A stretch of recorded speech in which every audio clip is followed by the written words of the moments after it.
بسم الله الرحمن الرحيم، والسلام عليكم ورحمة الله وبركاته.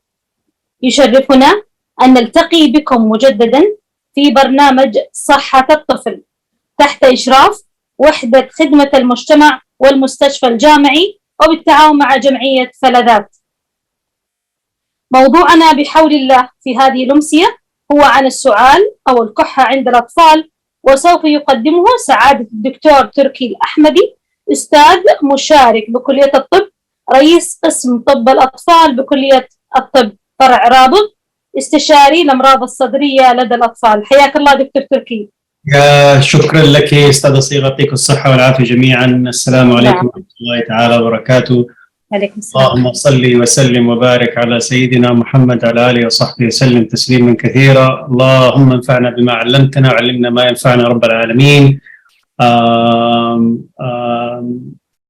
أشكر حقيقة الزملاء في وحدة خدمة المجتمع، في وحدة الجهاز الهضمي في الأطفال، بالدكتور بكر حسيني والقائمين على هذا المشروع، والجمعية الكريمة جمعية فلذات. صلى الله العظيم يبارك في الجهود ويبارك لكم ويحفظ لكم وييسر على يدكم الخير وييسر للناس الخير.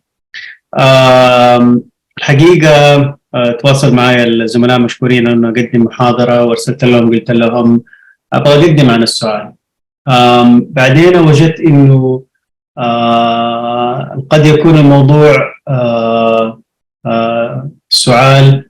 حبيت أركز في المرض الأكثر انتشارا لدى الأطفال كمرض مزمن اللي هو مرض حساسية الصدر. أعتقد حسيت أنه إن شاء الله الفائدة حتكون أكبر، لأنه حنتعمق فيه بشكل جدا علمي، وإن شاء الله الفائدة توصل للناس. اللهم صل وسلم وبارك على سيدنا محمد.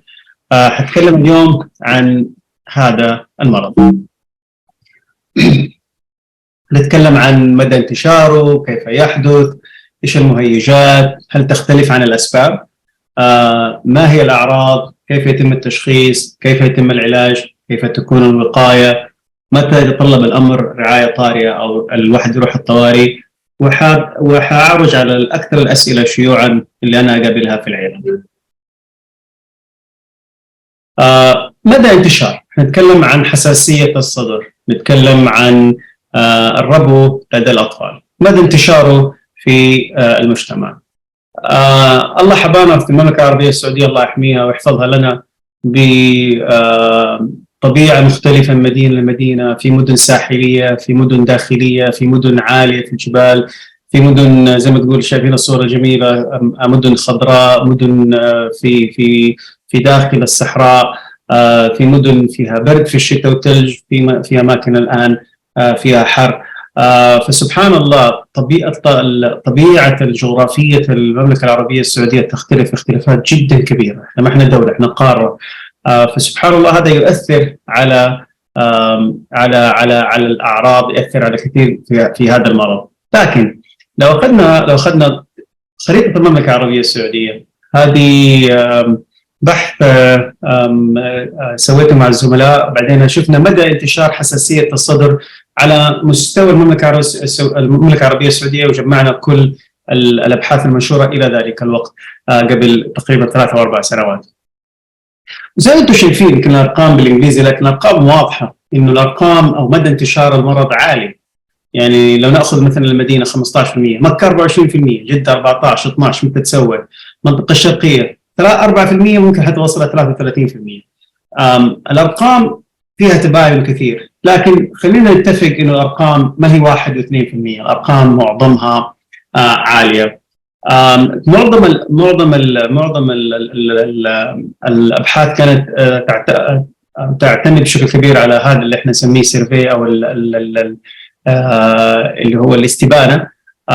وتلاقي إنه مثلا خلينا ناخذ المدينة كمثال، ما بين أعمار 6 و 8 سنوات 15% من الأطفال تم تشخيصهم بمرض الربو. يعني ببساطة شديدة إنه كل طفل من كل 6 أطفال يعانون من المرض. لو أخذنا فصل من فصول الدراسة فيها 30 طفل، معناها إنه من كل 6 أطفال يعني في 5 أطفال في هذاك الفصل عندهم حساسية صدر. الموضوع انتشاره عالي، وكثير من الأطفال يعانون منه. طب ليش هذا مهم؟ لانه ما دام هو منتشر جدا فهو مكلف، لانه يكلف الاهالي، يكلف الدوله، يكلف وزاره الصحه، يكلف القائمين على الصحه بشده.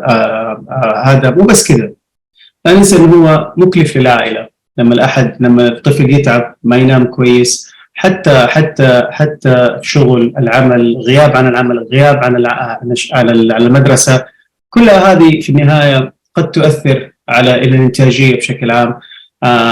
يعتقد انه تقريبا مدى او كلفه حساسيه الصدر قد تصل الى 4 مليارات ريال في السعوديه كل سنه. طيب، مرض منتشر. طيب، كيف يحدث المرض؟ ايش المسببات المرض؟ او ايش هو المرض اصلا؟ الربو او حساسيه الصدر هو مرض مزمن. هي هذه الكلمه الاساسيه، مرض مزمن.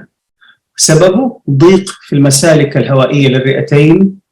تضخم او مو تضخم، هو تهيج وتضخم نفس مجاري الهواء مش الرئه ككامل، وهو مرض شائع بين الاطفال المراهقين. طيب، لو طلينا في الصوره هذه الصوره، ابغاكم او لو بسطنا احنا الرئه بشكل واضح، حبينا نخليها او نتكلم عليها بشكل بسيط. الرئه عباره عن مجاري للهواء واسفنجه. مجاري الهواء وظيفتها ندخل الهواء ونخرج الهواء. الاسفنجه، الهواء لما يوصل للاسفنجه يكون تبادل الغازات، يتم ادخال الاكسجين والتخلص من ثاني اكسيد الكربون، ويرجع في مجاري الهواء ثاني اكسيد الكربون ويطلع. فمجاري الهواء عباره عن مجاري الهواء، دخل الهواء وتطلع، ما لها تقريبا هذا وظيفتها الرئيسيه. لما نتكلم نقول احد عنده حساسيه في الصدر، فاننا نقول ان المرض يكون في مجاري الهواء. الاسفنجه بشكل عام ما هي المشكله في مرض حساسيه الصدر او الربو. طيب، ايش يصير في داخل مجرى الهواء؟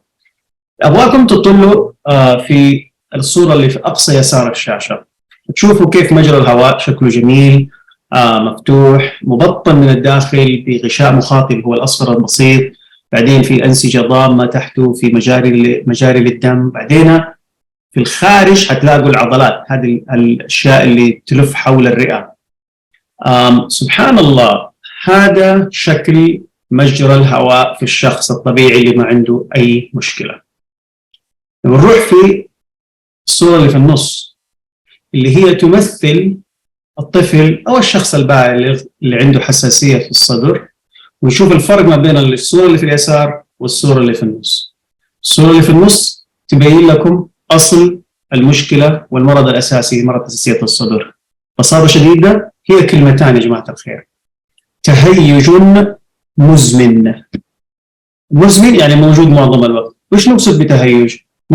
تلاحظون الصوره اللي في النص، مجرى الهواء متهيج، الانسجه الضامه اللي تحت مجرى الهواء منتفخه، احمر شويه، زي الانسان لما تجي له رضه، مكان الرضه يتحمر شويه، يتنفخ شويه، نفس الشيء هنا ساير. لكن التنفخ هذا قاعد ينفخ على جوا لانه هو مكان الفاضي، مكان الهواء، فسبحان الله ادى الى ضيق. حتى شايفين المخاط شويه اكثر عن الصوره اللي في اليسار. لكن اللي ابغى اقول لكم عليه انه الطفل اللي عنده او في مرحله اللي في النص هذه ما عنده اعراض، ماشي على الحافه، يستنى اي شيء يتعبه، يستنى زكام، يستنى غبار، يستنى حاجه، لما بيجري بيلعب، يعني بنطلب من الرئه فوق طاقتها، هتبدا الجسم يقول لك لا انا ماشي على الحافه، ماشي انا على قدي ماشي، انا اعطيك ادخل لك هواء واخرج لك هواء. لكن لما تطلب مني اكثر هتبدا عندي الاعراض. ليش؟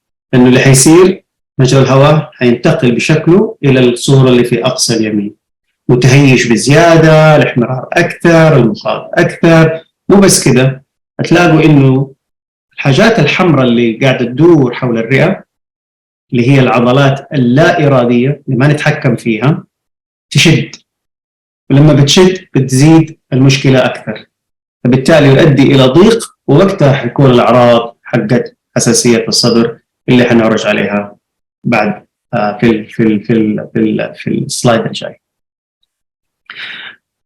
مهم جدا وارجع اتكلم انه الصوره اللي في النص مع إنه مش طبيعي لكن لا توجد أعراض. ليش أنا أركز على هذه الكلمة؟ لأنه بعدين حنفهم إنه أنا لما نعطي دواء إحنا ما نعطي الدواء فقط لفترة محددة، وإنما نعطي الدواء عشان لما تختفي الأعراض يجينا الإحساس إنه المرض راح، الولد صار كويس أموره طيبة وكله تمام.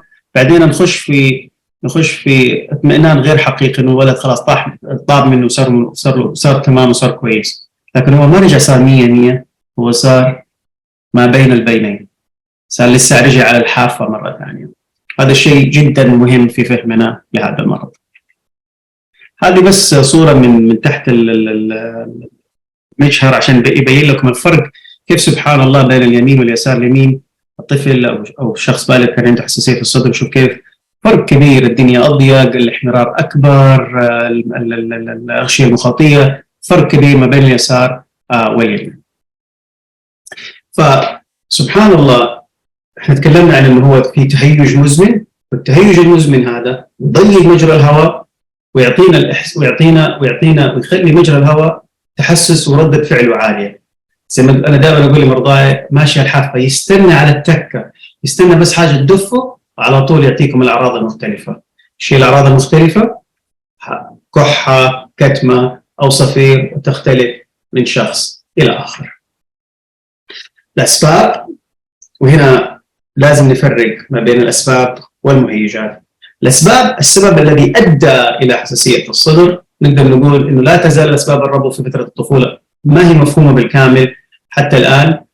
في عوامل الأساسية اللي إحنا نعرفها، الميل الوراثي للإصابة الحساسية، يعني إذا كان أحد الوالدين عنده حساسية في الصدر، حتى لو هو لما كان طفل وليس لما كان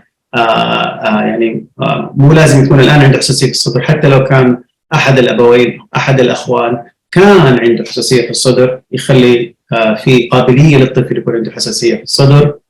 بعض أنواع العدوى المجاري الهوائية في عمر صغير، نتكلم على أقل من 6 شهور أقل من سنة، هي قليلة، لكن كان وجدوا أنه في ربط ما بين بعض أنواع الفيروسات ووجود حساسية الصدر مؤقتة. تعرض للعوامل البيئية، تدخين، سجائر، أشكال التلوث المختلفة. في بعض الدراسات تكلمت على التعرض للتدخين خلال الحمل. تاريخ العائلة المرضي الآخر، مو بس حساسية الصدر، طبعا تكلم الحساسيات المختلفة، حساسية العين، حساسية الجلد، حساسية الأنف، حساسية من الدواء. دائما أقول لمرضاي إذا كان الأم أو الأب عنده نوع من أنواع الحساسيات، أي واحد من الحساسيات اللي ذكرناها، هو يورث القابلية للحساسية. يعني مثلا ممكن شخص عنده حساسية في الأنف يورث ولده قابلية للحساسية، وقد تظهر على شكل حساسية أنف أو حساسية صدر أو وليس بالتالي مو شرط إنه حساسية الأنف عند الأم والأب يصير حساسية الأنف عند الولد، حساسية الصدر يصير حساسية الصدر في الولد، وليس هناك ربط كامل ما بين الاثنين. التلوث العالي كان في كثير من الدراسات. السمنة، بس السمنة المفرطة جدا، ليس السمنة يعني المتوسطة. حالات الجهاز التنفسي قد تكون هي العوامل الأخرى التي لا تساعد على التحكم، خاصة ويبقى أولها وأهمها حساسية الأنف. مرض ارتجاع حامض المعدة أو اللي هو الارتجاع، في أقوال كثيرة جدا قد تكون أقربها إلى الصواب أن العلاقة بسيطة جدا ونادرة، وقد تكون أكثر وأوضح في أطفال جدا صغار أقل من سنة، وقتها يعني التشخيص الربو قد يكون جدا صعب، ولا يعني بشكل عام إذا لم يكن الإنسان متخصص عادة لا ننصح أن يكون تشخيصه بحساسية صدر تحت عمر سنة، أو يكون في المراهقين أو الناس اللي عندهم سمنة جدا عالية، أو طبعا إذا كانت هناك أي أمراض أخرى في الجهاز الهضمي. هذه الأسباب، إيش السبب الذي أدى إلى الحساسية، لكن المهيج هو الشيء اللي فقط يهيج المشكلة ولكن ليس هو السبب. نطلع ونتكلم الذي يطلق على الأشياء التي تسبب أزمات الربو اسم محفزات المرض أو مهيجات المرض، وقد يزيد من الأعراض وليس سببا في حدوث المرض. طب العوامل المحفزة، الأشياء اللي ممكن تهيج، يبقى التدخين السلبي، السوس الغبار اللي هو واحد من أكثر الأشياء اللي موجودة في المرتبات، في المخدات، في البيوت، مهما كان عملية التنظيف يبقى صعوبة التخلص من سوسة الغبار للأسف. الحيوانات الأليفة الله يكرمكم، الحشرات، العفن، ونقصد به العفن الذي يكون في المناطق اللي تكون فيها رطوبة عالية. ثاني أكسيد النيتروجين كواحد من الأسباب، الغاز الرئيسي والغازات الرئيسية في موضوع التلوث البيئي والتلوث الهواء الخارجي. لكن أكبر محفز وأكبر مهيج لحساسية الصدر هي الالتهابات الفيروسية، الزكامات. هذه معروف ومشهور إن هي يعني دائما أقول لمرضاي رقم 1 رقم 2 ورقم 3 ورقم 4 هي الزكامات، وتبقى الأشياء اللي ذكرناها قبل شوية هي العوامل المحفزة الأخرى الأقل تأثيرا، لكن تختلف من طفل لطفل. لكن الزكام بشكل عام هو أكبر تحدي لأي طفل عنده حساسية صدر، هي الالتهاب الفيروسي. معظمهم يكون هذا مشكلته الأساسية، يعني يكون ماشي كويس وأموره كويسة، أول ما يزكم على طول يتعب. المقولة الشهيرة ينزل على الصدر، ما هي بالطريقة العلمية الصحيحة، لكن هي عشان نوصل الفكرة. شو الأعراض؟ تكلمنا عنها: كحة، صفير، وضيق في النفس. تقريبا ما في أي أعراض أخرى. أعراض جدا نادرة الأشياء الأخرى، لكن أقدر أقول 95-99% من الأطفال عندهم هذه الأعراض. لكن العرض الأول وأكثر واحد موجود هو السعال، الكحة. خلوا بالكم، إذا كان في سعال متكرر يزداد سوءا مع الفيروسات، يكون أكثر وهو نايم، يزداد مع التمارين الرياضية أو لما يتعرض للهواء البارد. تقريبا ما في مرض آخر غير حساسية الصدر.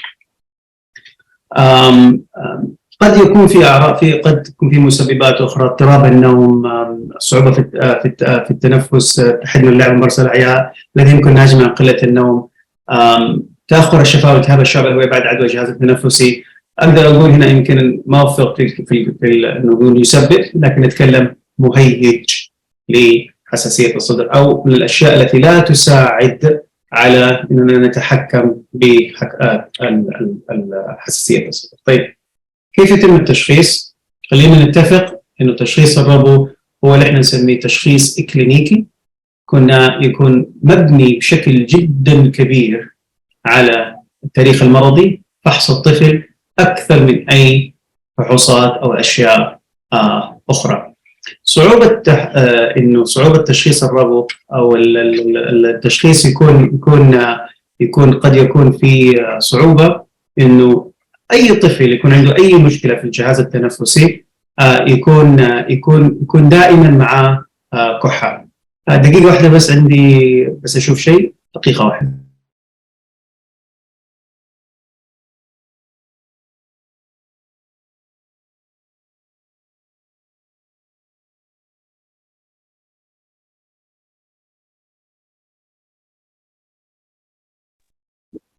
متأسف. الفكرة إنه كثير من أي مرض يصيب الجهاز التنفسي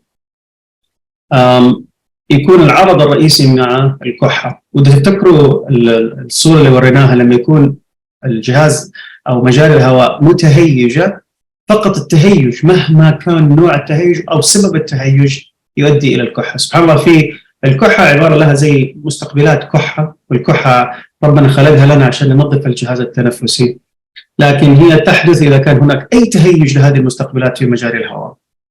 فأي مشكلة في الجهاز التنفسي تؤديك إلى كحة. وهنا تيجي إنه الإنسان لازم يكون حذر في الأسئلة، وفي الأسئلة الكثيرة اللي أسألها. أنا بعض المرات أقول لي سامحوني المرضى أقول لهم سامحوني زي المحقق، أقعد أحقق معهم على الكلمة وعلى الحرف وإيش يصير والساعة كم وبعد 10 دقائق وبعد ربع ساعة إيش يصير وبعد نص ساعة إيش يصير وإيش صار ذاك اليوم وزي كذا، لأنه هذه الأسئلة هي اللي تفرق ما بين الأمراض المختلفة اللي تعطينا حساسية أو أمراض مختلفة تصيب الجهاز التنفسي. لابد أن الأسئلة كلها تتطابق وتشير كلها إلى مرض حساسية الصدر. فتشخيص الكلينيكي يعتمد بشكل جدا كبير على التاريخ المرضي لفحص الطفل. لا يلزم عمل تحاليل أو فحوصات لإثبات المرض. خلينا أقول لكم معظم الفحوصات تعمل للتأكد من عدم وجود أمراض أخرى، أو نسوي الفحوصات إذا كان هناك صعوبة في التحكم بحساسية الربو عشان نتأكد من حاجتين: عدم وجود أمراض أخرى، أو نتأكد من بعض أنواع حساسية الصدر المختلفة. تكلمنا إيش الأشياء اللي ممكن تعطيك أعراض مماثلة: التهاب الجيوب الأنفية، ارتجاع الحمضي، تشوهات مجرى الهواء خاصة في الأطفال الصغار، أمراض وراثية نادرة. يعني ببساطة خلال هذيبات أنا أشخص واحد في الشهر، تحوط رئوية أشخص واحد كل 3 شهور. أنا أشوف يمكن ما أعرف 300 400 لا أشوف 100 إلى 120 طفل في الشهر في حساسية صدر. فيعني هذه أمراض جدا نادرة. التهابات الجهاز التنفسي، التهاب القصيبات، الفيروس المخلوي التنفسي اللي هو التهاب الفيروسات، التهاب الشعيبات الهوائي الحاد الفيروسي خاصة في الأطفال أقل من 12 شهر. فحوصات بشكل كبير في فحوصات اللي هي قياس التنفس وفحوصات وظائف الرئة بشكل كبير جدا نسويها في الأطفال أكبر من 8 و9 سنوات. الصورة اللي على اليسار بين طفل صغير، هذا الجهاز تقريبا موجود في بعض الأماكن في العالم، ما عندنا في السعودية كلها، قد يكون هو أقرب إلى الأبحاث منه إلى الحقيقة. هذا الطريق، هذه الرسمات البيانية والأرقام هذه كلها تعطينا صورة بشكل كامل عن قوة دفع الهواء وقوة شفط الهواء، قوة إدخال الهواء وإخراج الهواء من الجهاز التنفسي للطفل. والرسوم البيانية تعطينا برضو إيحاءات أخرى على وجود مشكلة وعدم وجود مشكلة في الجهاز التنفسي. في أجهزة جديدة تتكلم على فقط أنها تقيس مدى تهيج مجاري الهواء، وقد يكون عامل مساعد في عملية التشخيص. اختبارات الحساسية للربو عادة ما نوصي أن تكون من البداية، عادة نسويها إذا كان هناك في صعوبة في تحكم بالحساسية الطفل، أو إذا كان هناك أشياء تشير أنه السبب الرئيسي هو تحسس أو من التحسسات اللي ممكن تكون إما عن طريق الأكل أو تكون عن الأشياء التي تعرض لها الطفل في محيط البيت أو محيط اللي هو المحسسات الهوائية. كيف يتم العلاج؟ احنا اتفقنا إنه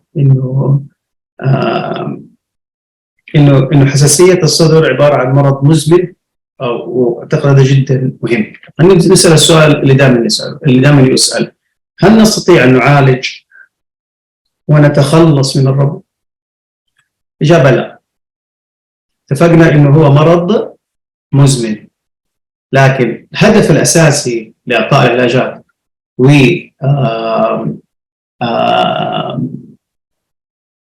متابعة الطفل هو أن نستطيع أن نتحكم في الربو.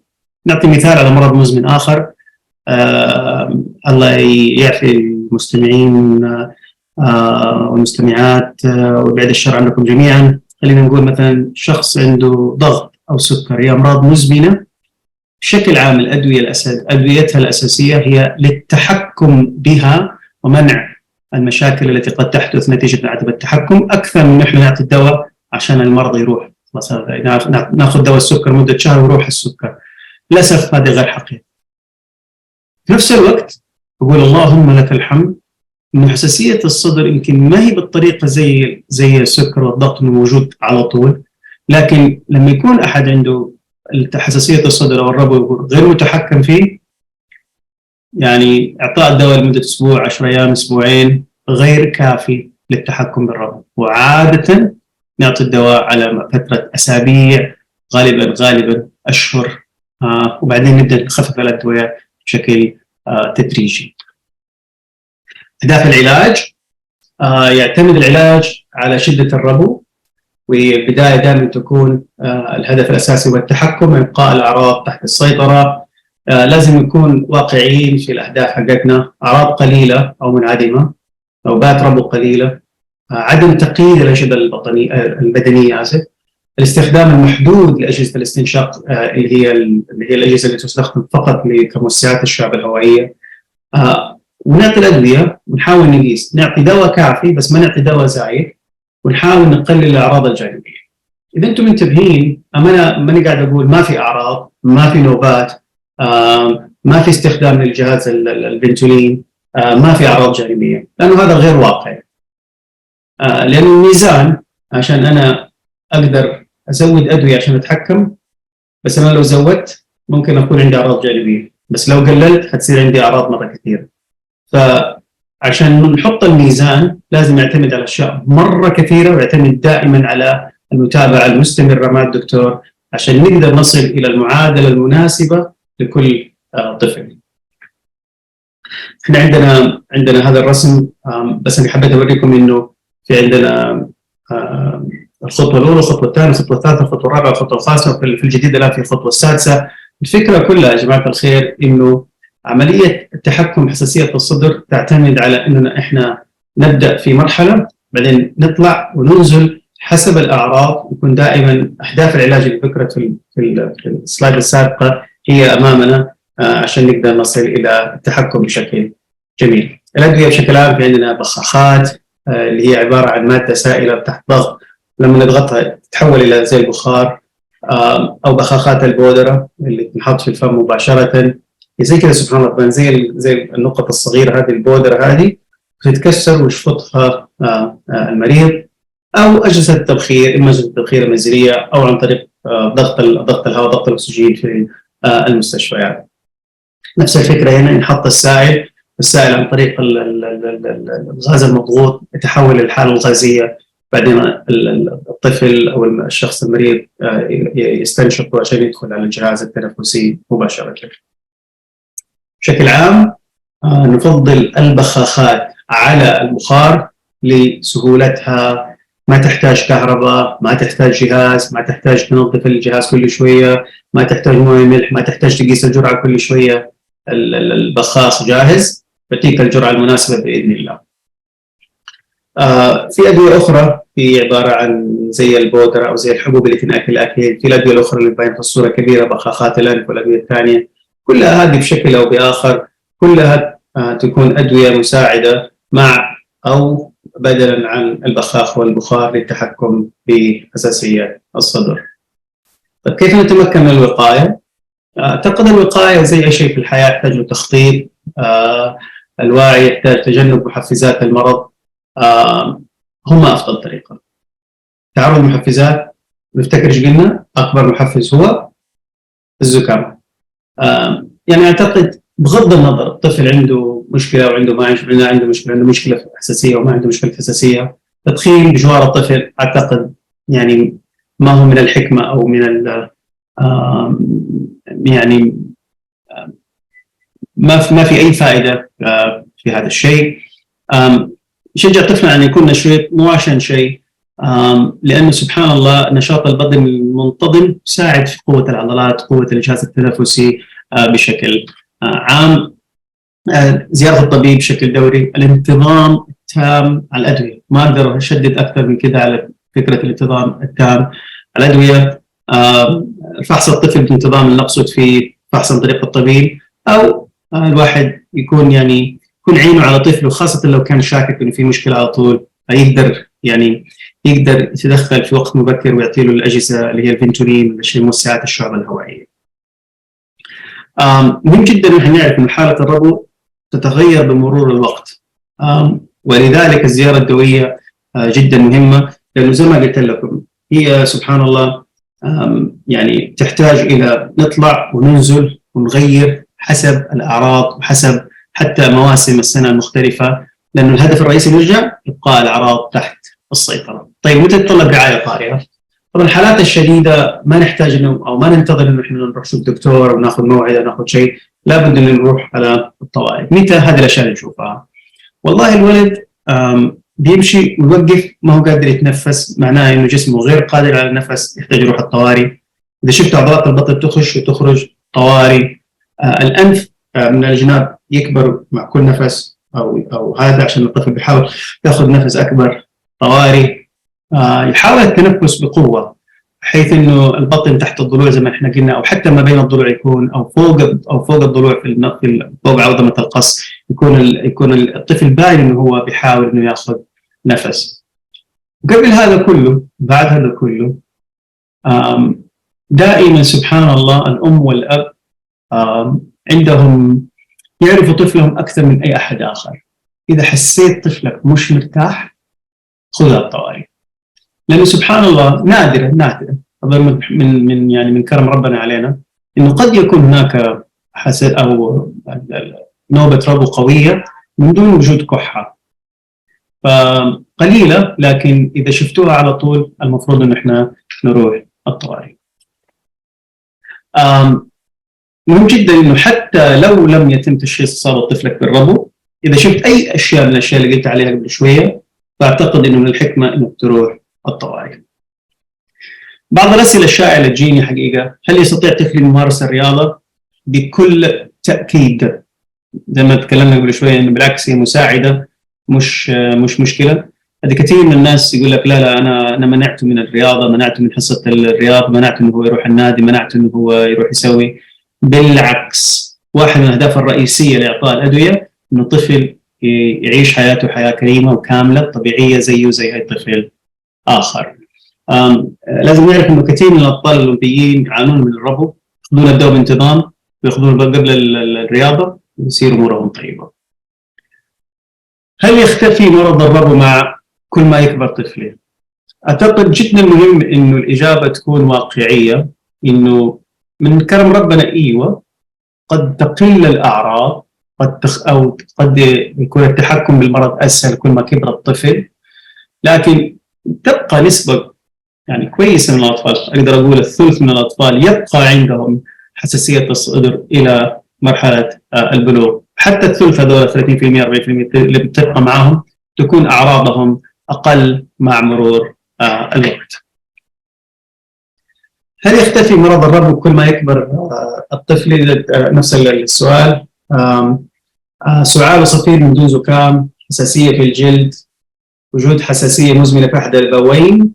إذا كان موجود أحد من هذه الأشياء قد يكون قابلية الطفل إنه يبقى المرض معها تكون أكبر من الأطفال الآخرين. يعني طفل عنده حساسية صدر بس مثلا عنده حساسية في الجلد، عنده في أحد الأبوين عنده حساسية مزمنة، نتكلم على حساسية صدر، يكح الولد حتى من دون زكام. قد يكون إذا لقيته 2 أو 3 هذه الأشياء قد يكون الطفل نسبة إنه هو لما يكبر يروح منه مرض تكون أقل. هل المكملات الغذائية تساعد في التحكم بالربو؟ عشان نعرف بس، العلاج المكمل هو كل ممارسة شفائية لا تعتبر جزء من الطب التقليدي اللي هو الأدوية حقتنا، إلا أنه يمكن استخدامها جنبا إلى جنب مع العناية التقليدية. افتكروا الكلمة هنا، مكملة، جنبا إلى جنب، مش أو يعني مو بدلا عن، تكون مع العلاج الرئيسي، علاج البخاخات الأدوية التي تعطى من قبل الطبيب.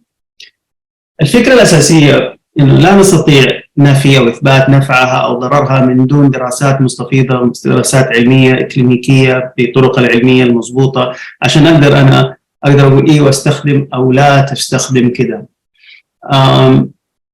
لكن أنا أعتقد إنه إذا تبغى تستخدم استخدم جزء وبكمية جدا بسيطة. جرب، تبغى تدهن ممكن تدهن خفيف، تبغى تعطي شيء ينشرب ممكن. بس أنا ما أقدر أنفي أو أثبت النفع والضرر، لكن أقدر بشكل واضح وقاطع الرجاء عدم استنشاق أو تبخير أي عشب أو زيت أو مكمل آخر نهائياً، لأنه هذا مثبت علميا إن معظم المكملات عند استنشاقها أو تبخيرها قد تؤدي إلى مشاكل كبيرة جدا في الرئة، وهذا مثبت. فرجاء خاص حار عدم استنشاق أو تبخير أي مكملات، أي نوع من أنواع المكملات الغذائية نهائيا.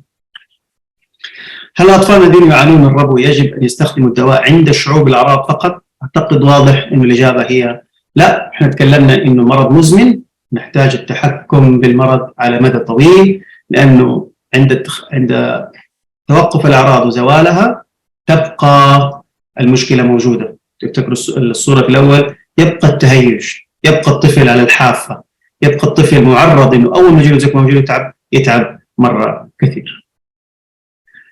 رجاء حار، بخاخ لا يستخدم عن طريق الفم مباشرة، طريقة خاطئة أو طريقة خاطئة أو طريقة خاطئة، طريقة صحيحة لا بد من استخدام القمع. ليش؟ والعوجالة عند استخدام، إذا أنتم شايفين الألوان هذه اللي على أقصى اليسار هو استخدام البخاخ مباشرة عن طريق الفم، حتلاقوا إنه الأزرق هي نسبة الدواء التي تذهب إلى الرئة، حتلاقوا إنه أقل من 10% يروح الرئة، بينما عند استخدام قمع أصلي اللي هو رابع عمود من اليسار 40% يصل الرئة. المشكلة إنه كثير من الأقماع اللي موجودة في السوق غير أصلية، حتلاقوا إنه الأقماع الأصلية قد تصل فقط من 15 إلى 20%، يعني أقل من نصف الجرعة اللي ممكن يوصلها القمع الأصلي. تستخدم نفس الدواء لكن تستخدم قمع أصلي أو قمع غير أصلي يفرق كثير في كمية الدواء التي تصل إلى الرئة. أجهزة التبخير هي أفضل طريقة لإعطاء أدوية الربو. أعتقد تطرقنا وقلنا للصعوبات الكثيرة، البخاخات مقدمة بشكل جدا كبير على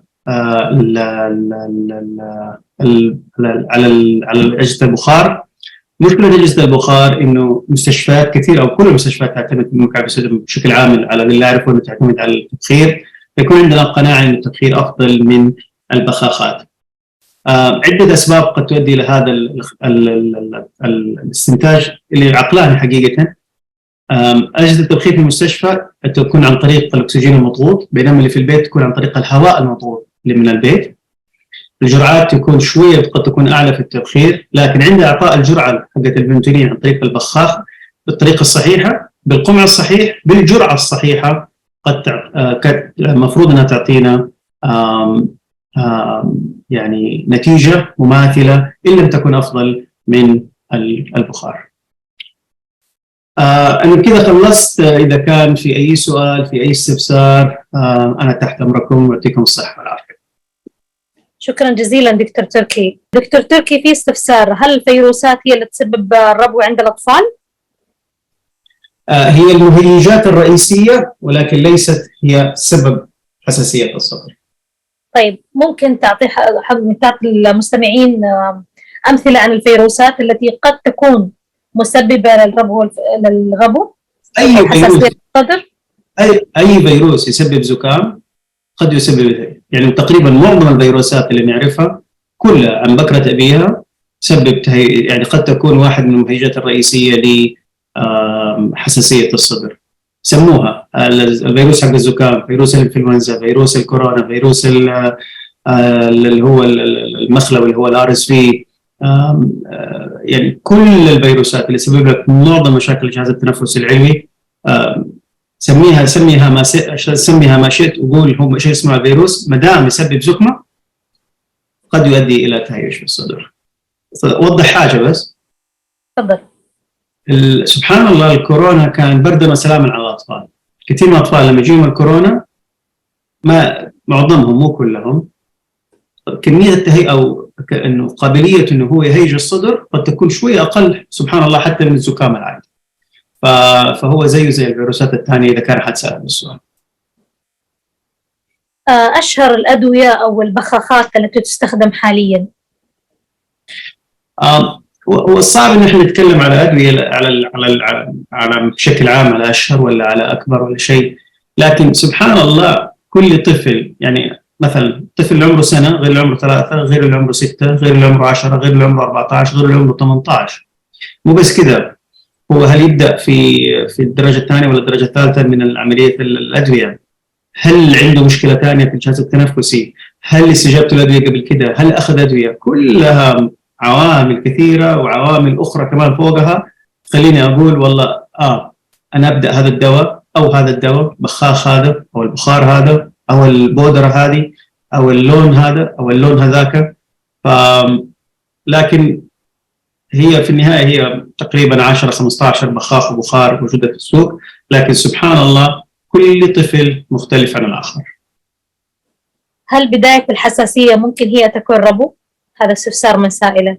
ليس هناك فرق ما بين كلمة حساسية صدر أو ربو أو أزمة، هي كلها مسميات لمرض واحد.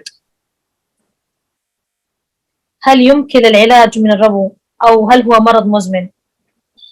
هو مرض مزمن، نستطيع أن نتحكم بالمرض بعض الأطفال قد يعني ربنا يكرمنا ويروح منهم المرض أو يخف بشكل جدا كبير، إن هم ممكن يجلس سنين 10 15 20 سنة ما عنده مشكلة لما يصير بالغ. لكن ليس هناك دواء نعرفه الآن هو دواء يعني ينهي المرض بشكل جذري، لا ما في. في سائلة بتستفسر عندها جيوب أنفية وتجهد أحيانا وقت النوم، هل هذا له علاقة بالربوة والحساسية؟ قد يكون. أنا بس بذكر السادة المستمعين الله يعطيهم الصحة والعافية، أنا طبيب أطفال فأنا قاعد أتكلم عن حساسية الأطفال بشكل كبير. صحيح. لكن هناك علاقة مباشرة بين حساسية الصدر وحساسية الأنف، وعند التحكم بأحدهما من دون نتحكم بالاثنين ما تكون التحكم كامل بالجهاز التنفسي. ما الفرق بين حساسية الصدر والربو؟ قلنا أنهما مرض واحد، نفس المرض، مسميات مختلفة لمرض واحد. أوكي. حساسية الجيوب الأنفية عند الأطفال ما هي علاجاتها المتاحة حاليا؟ أرجع وأقول سبحان الله يعتمد على الأعراض حقت الطفل. في 3 4 في بخاخات، في شرابات، في حبوب، في حبوب مضغ، في بخار، في مويه وملح، كلها تعتمد على ايش الاعراض الرئيسيه. حسب العرض يتم العلاج. نصيحة ذهبية تخبر بها الأهالي الأطفال المصابين. المرض مرض مزمن. كل ما كنا نأخذ الدواء بشكل منتظم مع زيارة دورية للدكتور، أخذ الدواء بالشكل الصحيح، إعطاء البخاخ عن طريق القمع الأصلي، أعتقد هذه أهم الرسائل ممكن أعطيها. شكرا جزيلا دكتور تركي. عيادتكم متاحة، إيش الأيام اللي عندكم في عيادة دكتور تركي؟ أنا موجود تحت طلب أي إنسان وفوق راسي، وأتشرف إنه أشوف أي أحد. تختلف من أسبوع لأسبوع فما أقدر أعطي أيام مختلفة. أنا أتشرف فيكم في مستشفى الجامعة كل أربعاء صباحا. أنا موجود خلال الصيف، ما عندي إجازة أعتقد، فأي أحد أتشرف فيكم على طول. تسلم يا دكتور تركي، شكرا جزيلا لحضرتك، ونشكر لكم جميعا حضوركم طوال الفترة السابقة، كنتم معنا. خلينا أنا أمشي على الأسئلة مرة بسرعة وأجاوبهم. دكتور، يعني هذه الفيروسات تؤثر على المدى البعيد وقد يكون أثرها قوي جدا لدرجة الإصابة بأمراض مزمنة؟ لا، هي فقط مهيجات. هل يعتمد على الوراثة والمناعة؟ يعتمد الوراثة على الحساسية. المناعة بشكل عام ما تخافوا، بالعكس حساسية الصدر ما هي مرض مناعي، يعني ما أقدر أقول كده، لكن كل أقدر أقول عليه ما هو مرض إنه في نقص في المناعة أبدا.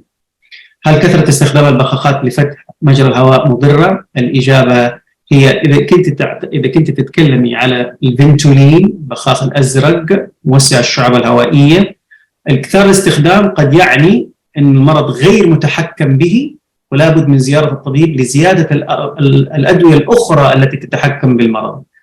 الشيء الوحيد اللي ممكن أفكر فيه أنه هو مضر في حالات نادرة جدا في استخدامه جدا كثير، أنه هو ممكن يعني الاستجابة حقت الدواء تضعف، فبالتالي عشان كده احنا بالنسبة لنا أي أحد يخلص البخاخ الأزرق عنده فترة بسيطة معناه أنه حساسيته غير متحكم فيها ولا بد يذهب للدكتور بشكل مباشر.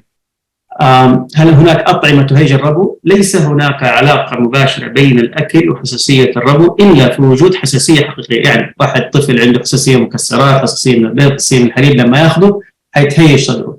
لكن بالإطلاق يعني أي أحد عنده حساسية صدر يبعد عن الشطة. سمعنا أشياء كثيرة، شطة وليمون وبهارات وشوكولاتة، هذا الكلام غير صحيح أبدا من الناحية العلمية. تكلمنا عن هذه الأسئلة. هل كثرة ممكن تزيد وتنتقل لأعضاء الجسم؟ إجابة لا، هي مرض في حساسية الصدر فقط. هل دخول وخروج من تيار هواء بارد؟ حقيقة ما في شيء علمي كامل، لكن من الملاحظ دائما إنه قد يكون إذا الطفل لما يخرج زي كذا ممكن يتأثر، قد يكون، لكن ما هو شيء شائع بشكل جدا كبير. طفلي ما يمر شهر غير مريض من زكام وحرارة مرتفعة، هل يكون في حساسية ربو؟ الإجابة ممكن وممكن لا، يعتمد على أشياء كثيرة في التاريخ المرضي. بعض الأطفال من أول ما يخشوا الحضانة، أول ما يروحوا المدرسة، يمكن أول شهر قد يكون عندهم زكام كل شهر، قد يكون هذا من ضمن الحدود الطبيعي، لكن أعتقد زيارة الطبيب مهمة. أعتقد خلصت الأسئلة. شكرا جزيلا دكتور تركي. الله يعطيك العافية، شكرا لكم جميعا، مع ألف سلامة. الله يسلمك. نشكركم جميعا على تواجدكم معنا طوال الفترة السابقة. إن شاء الله نكون جاوبنا على جميع استفساراتكم. شاكرين ومقدرين للجميع.